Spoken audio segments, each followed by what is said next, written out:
Hello everyone, my name is Tommy and I'm with Boys and Girls Clubs of St. Lucie County. Welcome to our virtual club.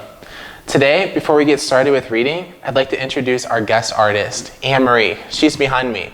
She's going to be illustrating while I read a chapter book. At the end, you're going to be able to actually print off her custom illustration and use it as a coloring page. How cool is that, right? After that, we'd love to see how you color in the illustration, and you really are helping us be an illustrator for the chapter book, which is really cool. So today, we're going to be reading Charlotte's Web, the first chapter, by E.B. White, and the pictures are by Garth Williams. So Charlotte's Web was actually the recipient of the Newbery Honor, which is an incredible honor for a book. You're going to see me today reading from my iPad. That's because I got this book for free from the iBook store, and you can too.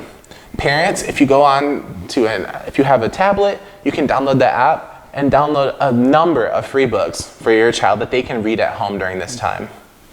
Charlotte's Web by E.B. White. First chapter, Before Breakfast.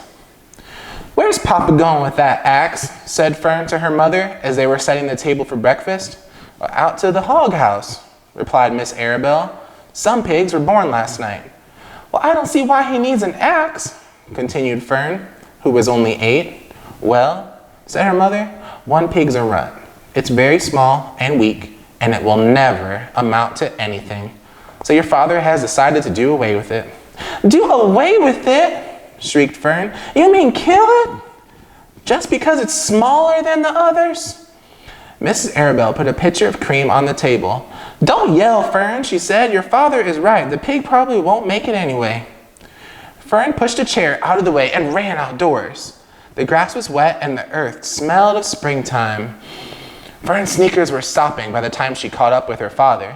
"Please don't kill it," she sobbed. "It's unfair." Miss Arabelle stopped walking. "Fern," he said gently, "you'll have to learn to control yourself." "Control myself?" yelled Fern. "This is a matter of life and death, and you talk about controlling myself?" Tears ran down her cheeks, and she took hold of the axe and tried to pull it out of her father's hands. "Fern," said Miss Arabelle, "I know more about raising a litter of pigs than you do. A weakling makes trouble. Now, run along." "But it's unfair," cried Fern. "The pig couldn't help being born small, could it? If I had been born very small at birth, would you have killed me?" Miss Arabelle smiled. "Certainly not," he said, looking down at his daughter with love. "But this is different. A little girl is one thing, a little runty pig is another." "I see no difference," replied Fern, still hanging on to the axe. "This is the most terrible case of injustice I have ever heard of." A strange look came over Mr. Arabelle's face. He seemed almost ready to cry himself. "Well, all right," he said. "You go back to the house, and I will bring the runt when I come in.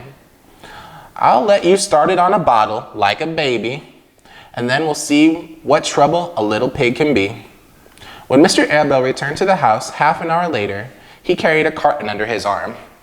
Fern was upstairs, changing her sneakers. The kitchen table was set for breakfast, and the room smelled of coffee, bacon, damp plaster, and wood smoke from the stove. So they cooked using a wood stove. Maybe it was to keep the house warm. "Put it on her chair," said Miss Arabelle. Mr. Arabelle set the carton down at Fern's place. Then he walked to the sink, washed his hands, and dried them on the roller towel. Fern came slowly downstairs. Her eyes were red from crying. As she approached her chair, the carton wobbled, and there was a scratching noise. Fern looked at her father, and then she lifted the lid of the carton. There, inside, looking up at her, was the newborn pig. It was a white one. The morning light shone through its ears, turning them pink. "He's yours," said Mr. Arabelle, "saved from an untimely death. May the good Lord forgive me for this foolishness." Fern couldn't take her eyes off the tiny pig.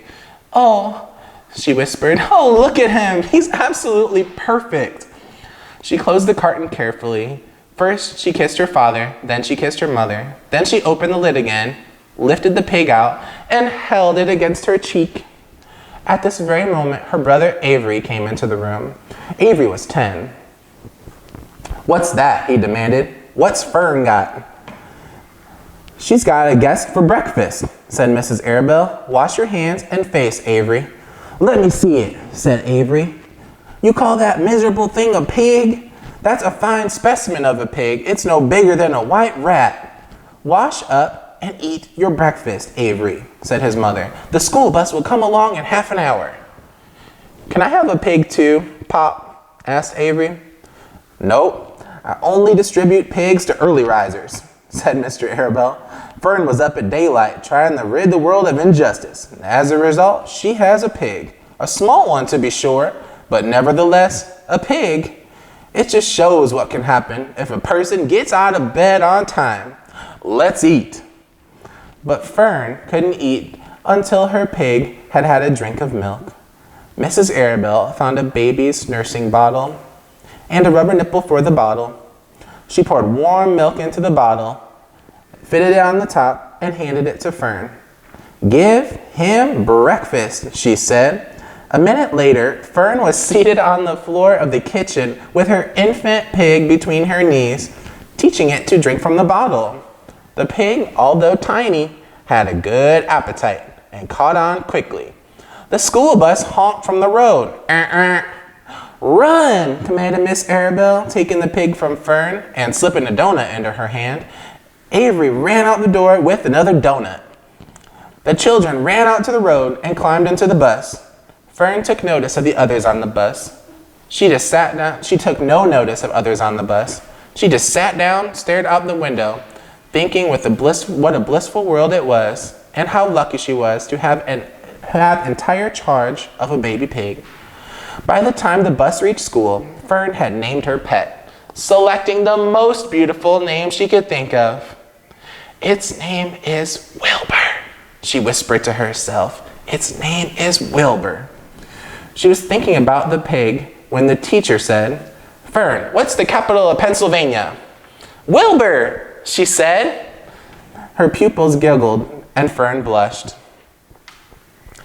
That's the end of chapter 1. So in chapter 1, we found that there was a litter of pigs that were born and that Fern basically rescued a pig.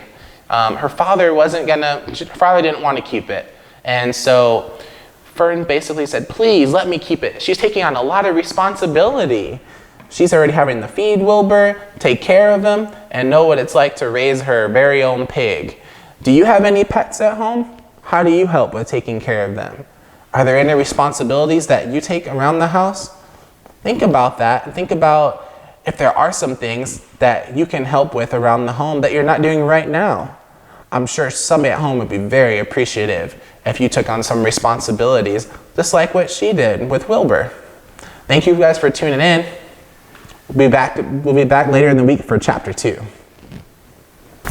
As you can see behind me, there's an original illustration that you can color in and print out at home and color in, and you can share that right underneath this video. Share it in the comments. We love to see your beautiful coloring and this custom illustration. It's one of a kind. Have a great day. Thank you.